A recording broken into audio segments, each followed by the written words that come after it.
Hi guys, sorry to get such a late start.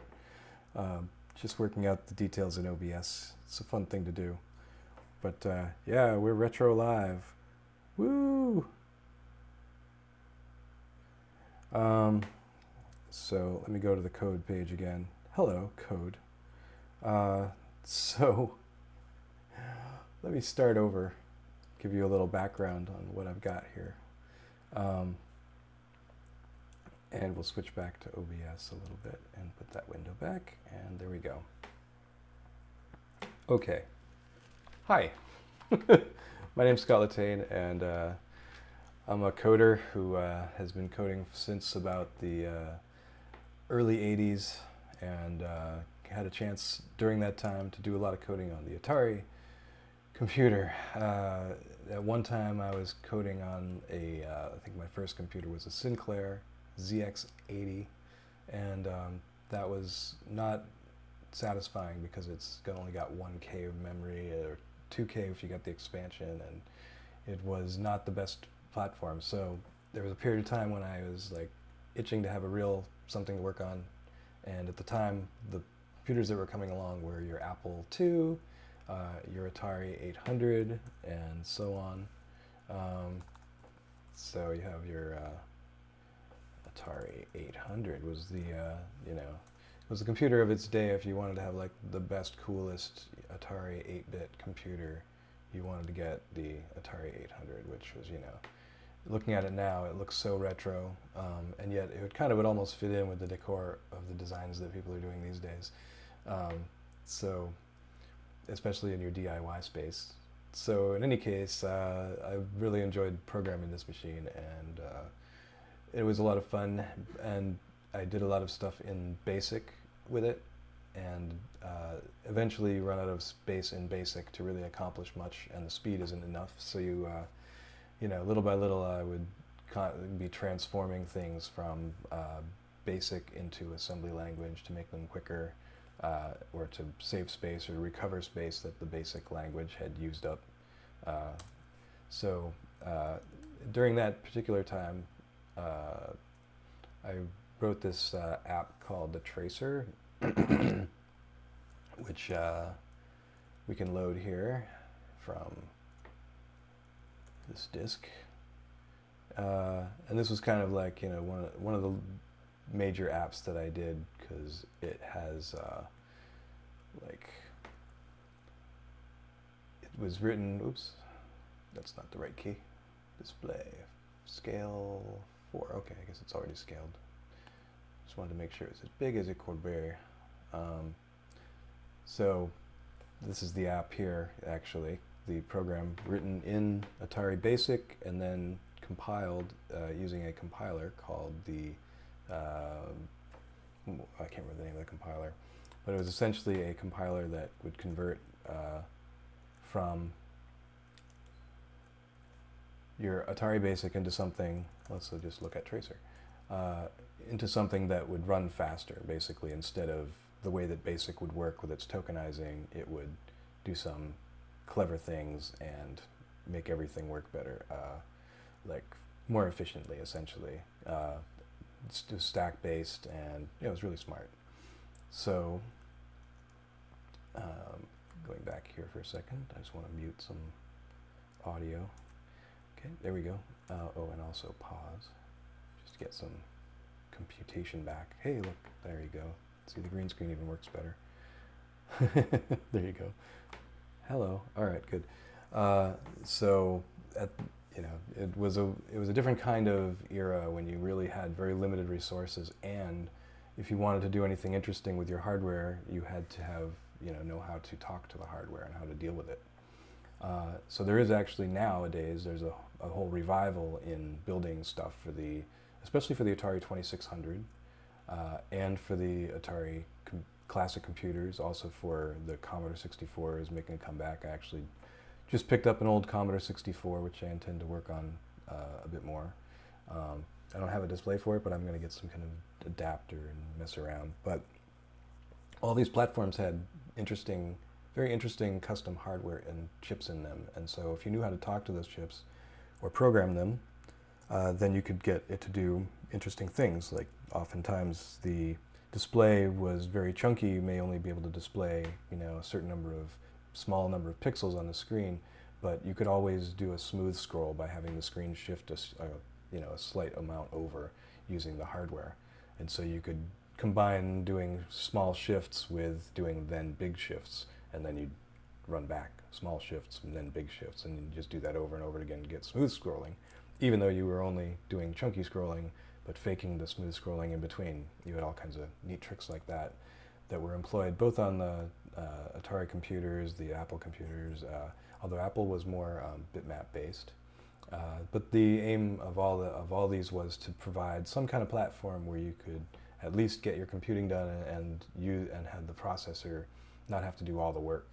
With your Sinclair ZX80 and your earlier computers like the 2600, which was a computer essentially, the processor is taking care of the display, and so anytime that the display is being updated, some line is being updated, you have to, make that happen first with the CPU, and at least with the Atari 2600 it had helper hardware, so you would basically be telling it, oh, I want to display this, so I'll just change this register, and then that register would cause the display hardware to draw differently. So you didn't necessarily have to go even lower and say, hey, display hardware now, constantly pushing into it. It had a little bit of an intermediary, but it was still really challenging because on every line you still had to code it, and that was called, when you would do that, come up with a good display that looked cool, like say for Pitfall or something, the display drawing routines were called a kernel, and then your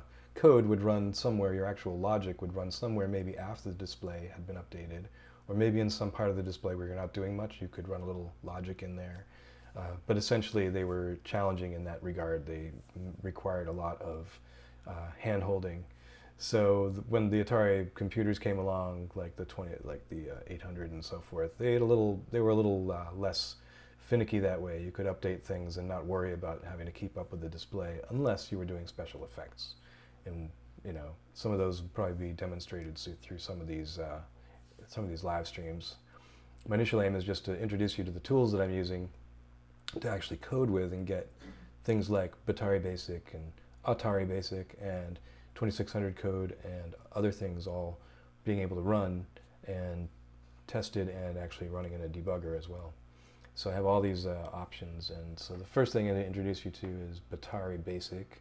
If you're not familiar with Bottari Basic, the aim here was, since Atari 2600 programming is so challenging, they wanted to have a tool that would be, basically a basic-like dialect, and then you'd be able to program more easily, and the actual display kernel would be handled for you, or you could choose a display kernel to use for your basic program, and then people could build different display kernels, so you could have one that would work well for a tank game, maybe another one that would work well for something like a Pitfall style game or whatever. But the essence was, you could get it programmed in this basic-like language, and it would be easier to share. In actual fact, when basic language is compiled, it's just converted by using basically almost like textual comparison currently to assembly language, and then that's mingled with some of the code that's already there for the kernel that you're choosing, and then that gets built, and then that becomes the thing you run inside your 2600 cartridge or your emulator or whatever. So what I've done for it is I just took the latest version that was being distributed out there on the forums, and I've refreshed it, brought it over to GitHub, and just made my own fork of it basically, and I cleaned it up and brought in the latest changes that I could find in that forum.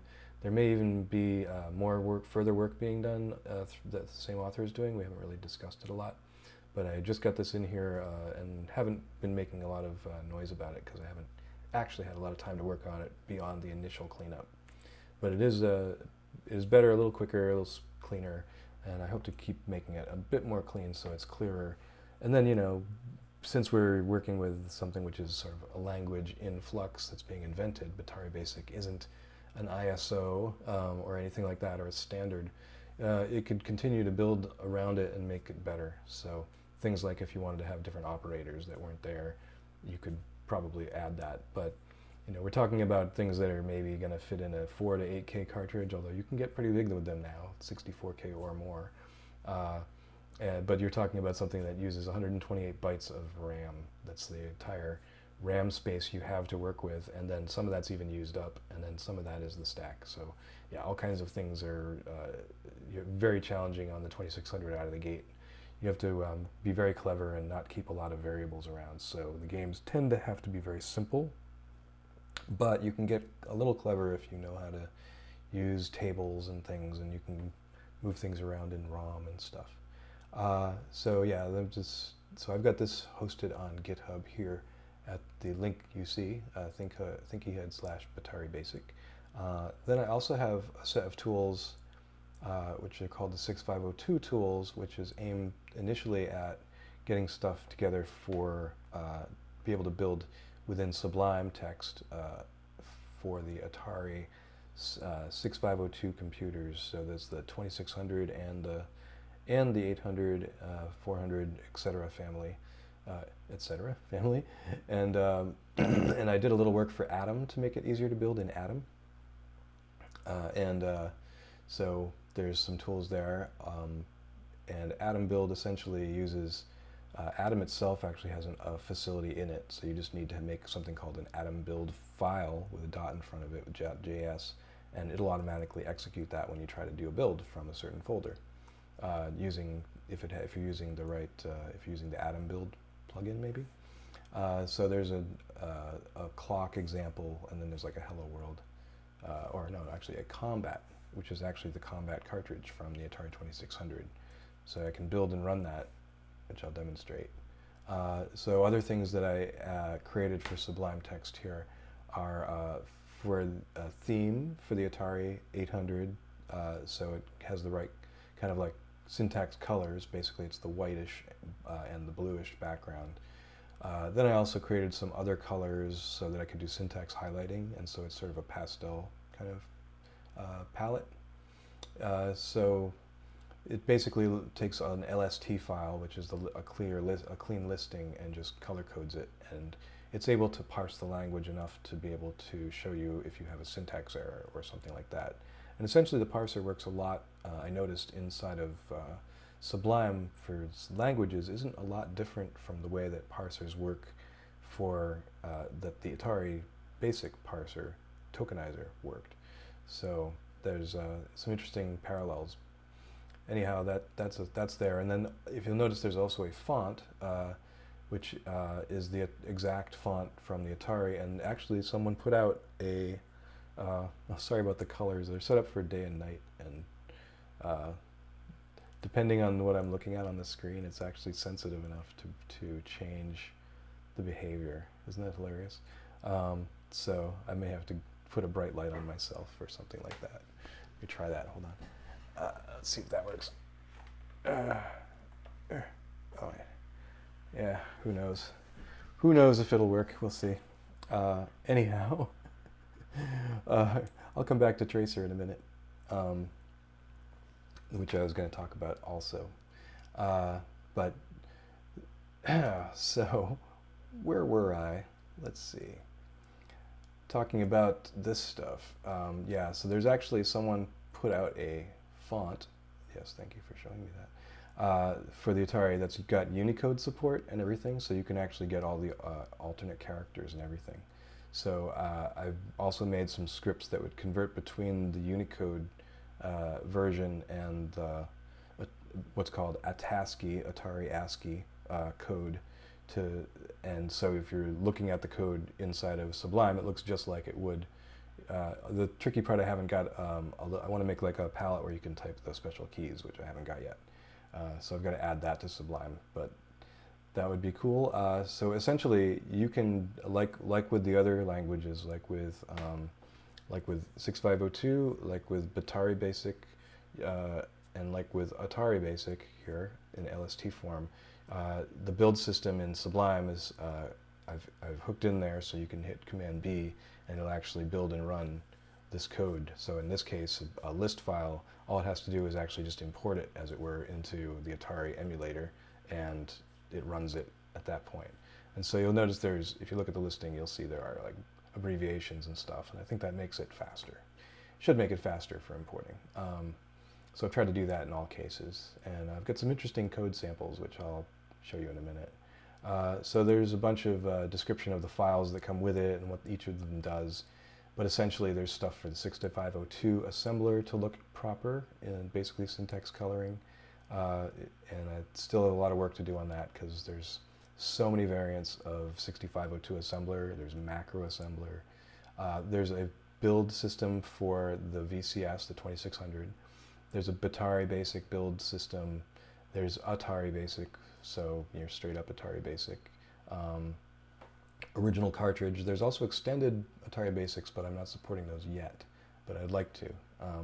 And then there's some other things that are important to get if you're going to use the stuff that I've written, which is a copy of Sublime Text, which has its cool plugin and build system, and is very worthwhile. I had it for a long time without paying for it, and all it would do was nag me to buy it. And eventually I realized I was using it so often, it was just like I needed it so much that it was worth getting a license, but it is a bit pricey for some, so it's definitely not so bad about nag. It's fully functional, so if you don't mind the nagging, it's well worth it. Azzam I can't really use because it has certain search issues, but other than that, I wanted to support a little bit and have at least be able to build stuff in there, so I'm continuing to support that. So if you like Azzam, you could get that. Atari 800 is an emulator which actually runs in the command line, but it works pretty well, and I just installed it rather, using Mac ports.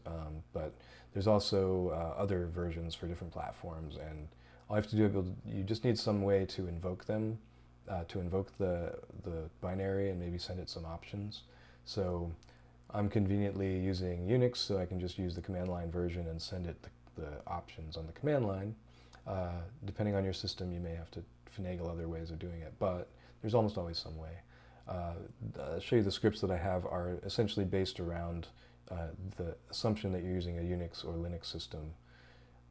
So then there's Atari 800 Mac X, of course, there's an app for the Mac. There's Atari Classic fonts, which are actually TrueType fonts, I believe. But yeah, they all have Unicode support in them, and that's the cool, and you need those if you want everything to look right in Sublime. And they go with my themes that come with it. And then you'll need Azzam, which is a 6502 cross assembler, very fast one. That it comes with a Bottari Basic, and you can also get it by itself. There are some other really cool tools which, if you don't like the idea of programming in something called Bottari Basic, that's just this weird invented language, and you like the idea of programming in C or C++ even, and using libraries that are already set up with names and callbacks and everything else for these different platforms, surprisingly, you can compile C code with these things just like you would on any other platform. And in fact, the compilers these days are really great, and they produce some pretty well optimized stuff.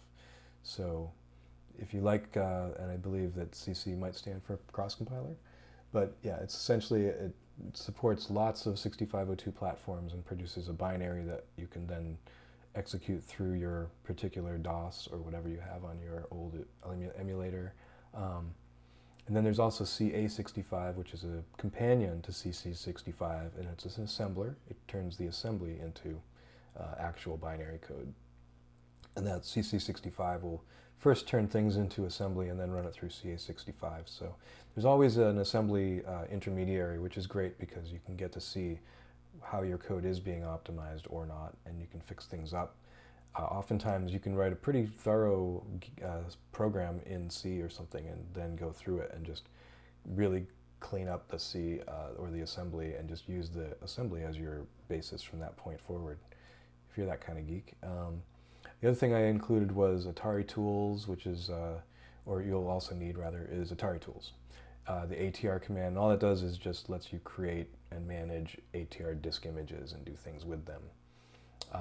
So those are all the things that you probably need to just get started and do some of the retro style coding that is being done here. So let's give a little demo. before I give this demo, I will mention my history. I was actually, when the audio was cutting out, I was talking about the fact that I worked in, from about the early 80s, I learned to code, and I was working on the Sinclair ZX80 and the Apple II for a while, but I didn't have one, and then eventually was able to get an Atari, and as a result learned a lot and programmed a lot, and was encouraged by interaction with other coders in my neighborhood and my general area to, through our user groups and stuff, to get deeper into coding and build more interesting stuff. And just getting the response from everybody, seeing the next version of something you're building is always an encouragement. And if you're in a group and you can do that once a week and show off your stuff, I totally encourage it. So at that time I was building games and things, but also they made this disk editor, and it's like one of the few things that has survived. And someone else just happened to make a copy and send it to me a while ago. He just happened to have one lying around, and unfortunately not the latest final version, but the program is called the Tracer.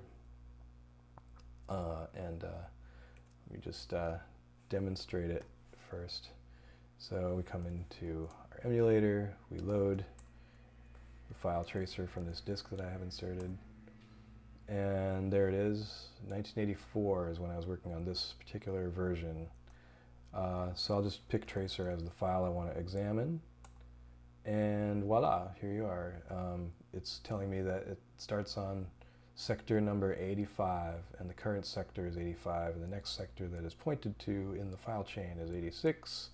Number of bytes that's used in this chunk here is 125, which means that there's 3 bytes that are used to point to the next sector and to tell how many bytes are being used, and so on. So basically this is just a tool I built to go through and look at, like here I'm hitting the N key to say next and going to the next sector one after another, following the chain of this file. And then I could do things like edit with an E key, and I could edit in ASCII. I made a little cursor out of a player missile so you could actually see it. I suppose blinking would have worked, but this is easier to see. Done editing, if I could say change, I would say what do I want to change it to? J. I could say end, and then if I wanted to I could write it or not. I'm actually going to skip and not write it, and if I were to go back it would not be written to. But yeah, and then I had basically this tool, I kept expanding on it, and this was the instance of a case where I ran out of lines and space in BASIC and had to keep taking parts of it and rewriting them in assembly. So that, and each time I did, of course, it improved, it got faster, it got smaller, and I was still running it through a compiler to actually have a working version that was really fast enough to, feel responsive. It was just more responsive. So, add the extras. Let's see, you can do a map of the directory. It would go through all the directory. I'll actually turbo this, because there's a turbo key. Can't remember, turbo. Oh, F7, I guess. Limit to normal speed. 0 unused sectors? No. So yeah, you could do all that kind of stuff. Map file directory entire disk. I think if I hit escape or something, tracer, yeah, go back to the tracer, yes. So it was a really fun project. I learned a lot, and it was fun. I actually tried to do a paper on it in college, and it was just such a massive thing. It was like one of these things where paper writing class, outlining all that stuff. I did the outline, and the outline just alone was 8 pages. So needless to say, I really fell behind on the project and didn't do it so well and rushed it, so it wasn't as good as it could have been. But a manual for this was really almost needed, because it was, even though they're talking about a small 8-bit computer, you can get pretty complex even in those days with the software. At the point where I finally quit working on this one, I actually had I even had in a scripting language I was starting to write inside of it that would let you say, read this sector, change this byte, write it back, read this other sector, change this byte, write it back. And the idea being you'd have just a little recipes for making changes that would either hack or crack software. And through that, I learned a lot. The other thing that I added to this, which is not showing here, which wasn't in this version, is a little 6502 disassembler. So as you were going through the sector, you could actually disassemble the code that was in it, and it would show you as you're, ASCII, as you're bopping through with the arrow keys like this, you could see that this was a certain code, and if you wanted to go to the next assembly code, you could do that. And it even had a thing where you could type in a new assembly language code and it would turn it into binary. So yeah, it was getting pretty sophisticated, and you can imagine I really missed having the code for it, because it would be great to look at this thing, this behemoth, and have it all in my hands again, but it was lost in the sands of time. So anyhow, the tools I'm now building are, let's see, I can show you what it looks like in a file hierarchy, I suppose. So here's 6502 tools, and the stuff for Sublime is this whole plugin. You can see there's a whole bunch of stuff to this plugin, including, I'll just look at it really here. This is the installed plugin actually in place. So it has a syntax for 6502, and that's syntax files in Sublime are fun but very tricky. I need to work on this a lot more, get better at it. But essentially, if you open up a 6502 assembly file, it should look proper. So like here's a syntax test that I've written, which has like, these are valid assembly language lines of various kinds, and I'm trying to make sure that they match the entities they're supposed to match so that it looks correct. And I can actually run this test, and it'll like run a little, show me a little report saying, oh, that didn't work, or this didn't work. And for the most part, it does work. So it's just a way of testing. But so I have a syntax for 6502 and all that other stuff. So if I open up, for example, an actual ASM file, like here's Hello World, that was compiled for a 2600. You can see it looks pretty good. Kind of, it'd be nice if these were, if these SBC and things like that actually were had different colors. So it may not be using the exact right syntax, but it says it is. 6502 assembly, so that must be mine. Yeah, clearly it needs more work. DCP, yeah. I think it's, the thing is that it's looking for specific 6502 style assembly codes, and it doesn't care. So yeah, I think it works though, generally. The other thing I have is, so here is Bottari Basic, and again, it's only partly working. Here you see dim sc1 equals score. That shouldn't be read like that. It should actually understand that and consider it valid. So I want to work on that more.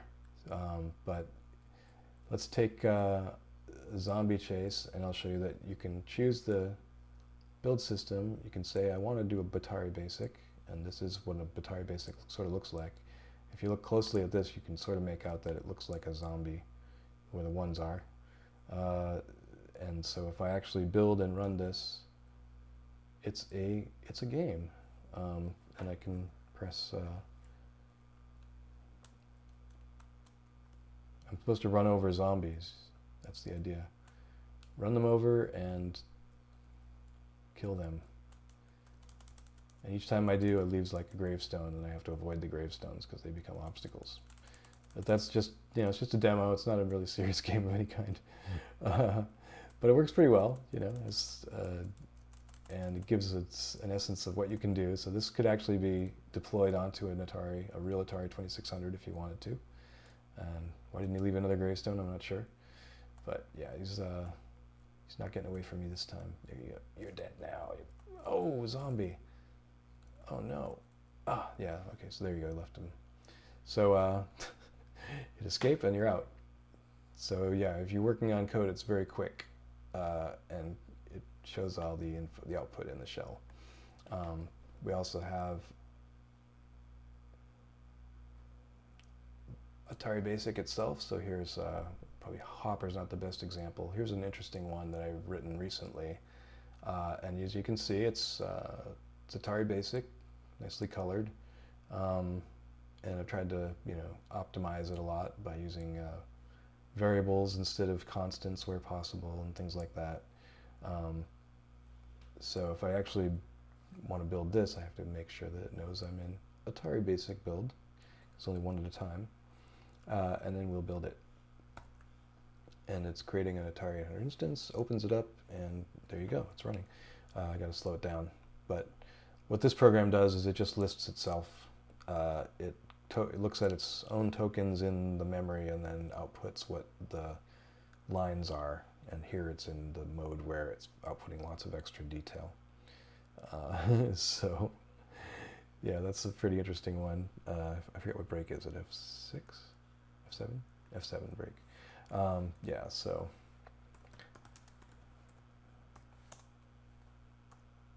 But yeah, it's a self-listing program, but you can see that all it's done is gotten imported into the emulator and run. And now a cool thing about this is, let's hit F7 again, clear the screen.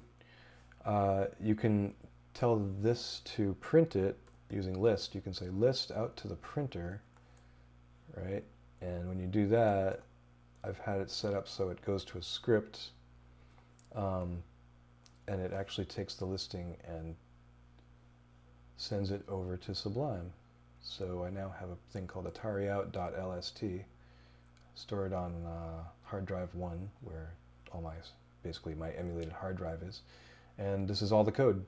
And so you can compare this to untoken list, and you can see it's the same thing. It's just mine's abbreviated, and this one's like totally fully expanded, so go to instead of G period, and rem instead of dot, and so forth. But yeah, that's how you get code out if you've been programming it in the Atari, and it also will take care of things like converting your special characters. So I actually have something called a tasky, and this has all the special characters in it, as you can see.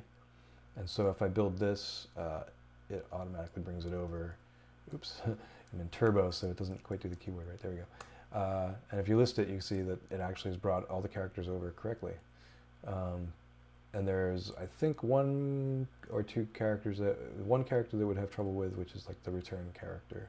But because you can be represented in as a character, but if it's inside the file, it sees it as, it doesn't see the difference between it and a real end of line. So yeah, you have to basically work around that. But other than that, it's not something you would generally do most of the time anyway, inside of, say, a data statement or a print statement.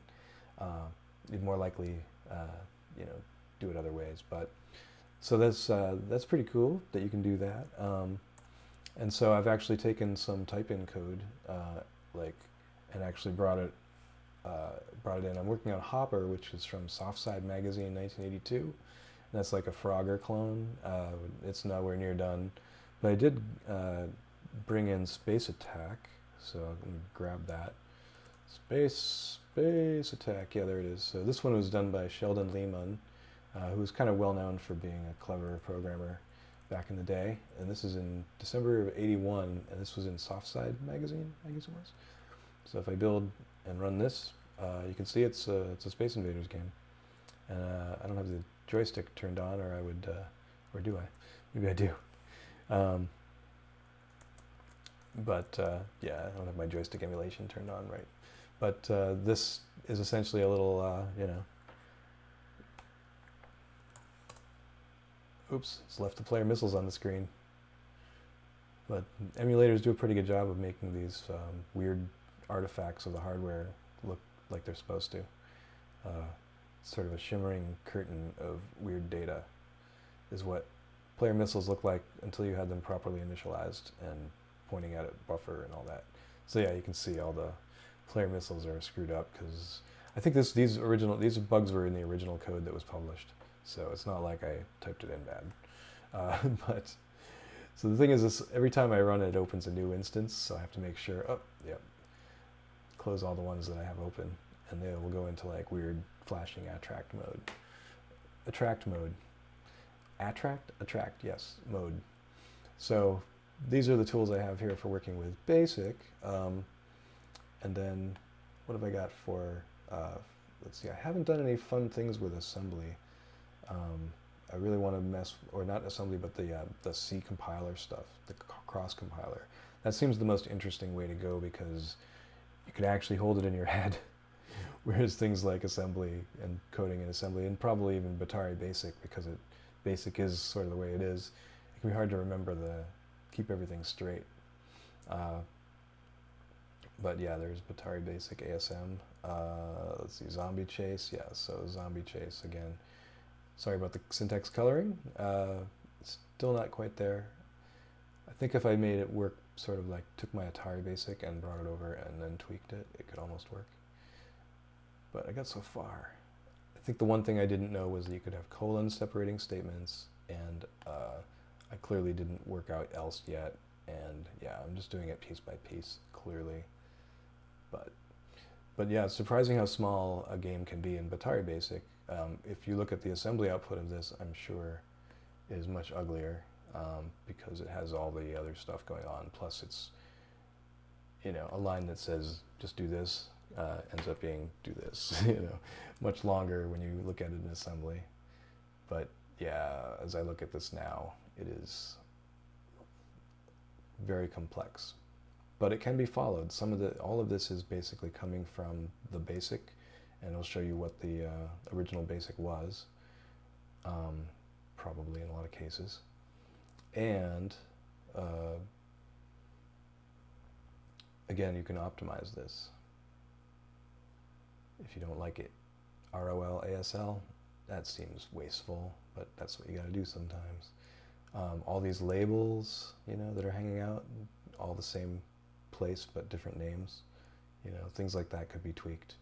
But as you can imagine, Bottari Basic's processing is not super complex. It is not like a deep compiler.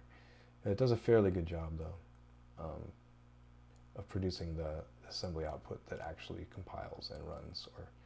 It's amazing to me that it all works and holds together after looking at the code as much as I have. So here again is ET. If you want to run ET and build and run that, you can do that. Oh, I forgot I'm in the Atari Basic build system. Let's see, so ET is actually written here in assembly? Yeah, of course it's not in Bottari Basic.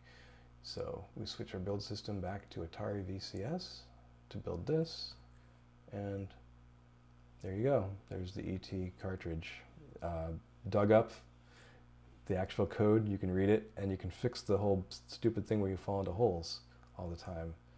Like, maybe a 5-second timeout where you can't fall into a hole unless you're really close to the middle or something. Or when you come out of a hole, you'll really be far away from a hole. Let's do that. Anyway, it's there, it's like you can actually modify it, and there he is. So all these things are available to mess around with. Combat, clock. There's a clock, which doesn't do much, but and then there's some documentation included as well. But yeah, all this stuff is here to build with. I was going to do some stuff for TextMate. I haven't gotten there. Let's see, did I forget anything about these? Yeah, 6502, Atari Basic, and Bottari Basic are the main things. The other thing that I'm working on, which I haven't quite got done yet, is I'm actually just writing a tokenizer that'll turn Atari Basic, the list file, into Atari Basic.bas binary file. So really mostly for archival purposes, to demonstrate the code in a C or C++ code, and to have it be formalized. I could easily rip it out of the cartridge and get the assembly code that does it, and then kind of try to convert it, but I'm sort of more or less just writing it on my own. And it is tricky. It's tricky to write a token, to take something and write a tokenizer, because you need to figure out context and stuff. And I may actually end up cheating and looking at how the Atari Basic code does it. Yeah. So yeah, I'm gonna. I noticed that people have been satisfied since the audio came back. I'm glad. If you do have any questions or comments, feel free to throw them in. I'm happy to answer them. While I do this, I ultimately just wanted to give you a general sense of what the tools here are before I actually get into any of the interesting schooly stuff about the deep insights into Atari programming or 2600 or 6502 programming. The thing I remember about it is that it essentially is a lot of, and I did after this 68,000 as well. And you have a lot more registers there, but it is a lot of shuffling data around because you don't have that much to work with, and so you kind of get caught up in that after. And if you only have, in the case of the 2600, a few variables, a small, an eighth of a K to work with, then yeah, you don't have much space to fit things in. Or is it quarter K? Well, anyway, 128 bytes. Yeah, it's an eighth of a K or something like that. Anyway, a ridiculously small amount of memory. Then it's easier to track. But when you're dealing with anything, at a certain point, you really want to be working with a higher level language. And Basic, there were a lot of things about Atari Basic that were compromises. And sometimes I look at, say, the Commodore version of Basic, which is similar in a lot of ways, and even uses a very, probably started from the same code base and expanded. Has a lot of quirks in it as well, like the ability to say, P option Control R or whatever, Alt R, instead of print. Whereas in Atari you use maybe PR period or something like that for the shortcut, or question mark is always available.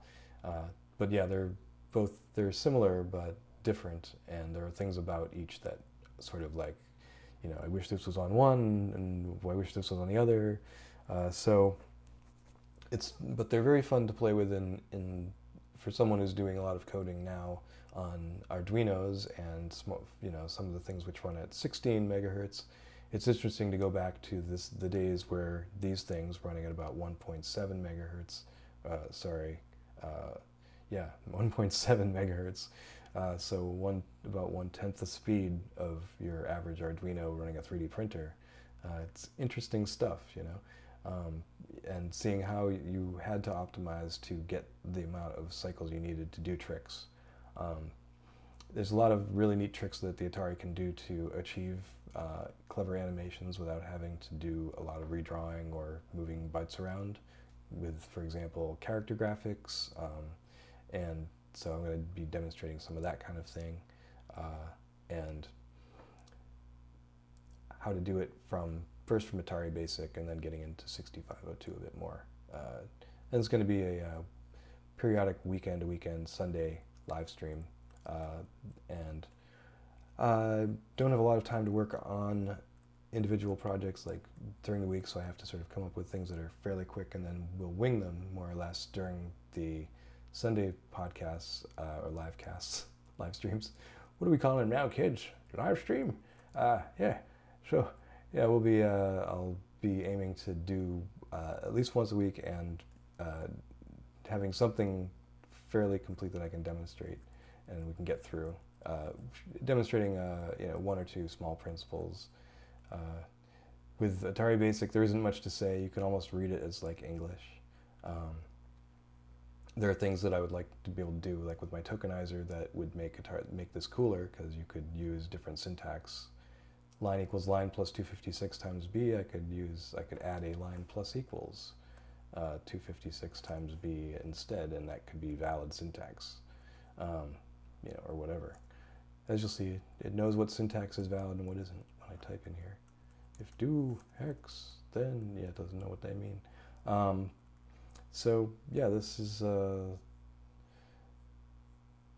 gotta say, Sublime has been a really great asset to have, because it's like, and I'm sure if it wasn't here, there'd be plenty of other editors with plug-in architectures, but just being able to go from working in something like this where it really feels like the old Atari environment, except I have like real keyboard shortcuts and real copy paste and all kinds of other very cool things in it. It makes a big difference. It definitely has optimized the workflow, and as far as being able to test things, things compile and run much more quickly, obviously. There's just so much to it, so I'm looking forward to sharing this as it goes forward. So I didn't want this to go for too long, so I just wanted to give this little intro, and so I want to thank everyone for for stopping by, and I'll be doing more of these, more building of actual building and running of new things next time. So please stop by then. If you like retro stuff and you want to get a little more in depth with some of these older 8-bit computers, particularly the 2600, the 800, 400, and the Commodore 64, then please do come back again and do your subscribe thing and click the bell. I don't plan to do more than 2 videos a week right now, with the live stream from Marlin on Thursdays at just generally around 6 or 7, and the retro stuff on Sundays again between 6 and 7. So you get notifications about those, and that's it. Otherwise, yeah, be pretty quiet around here.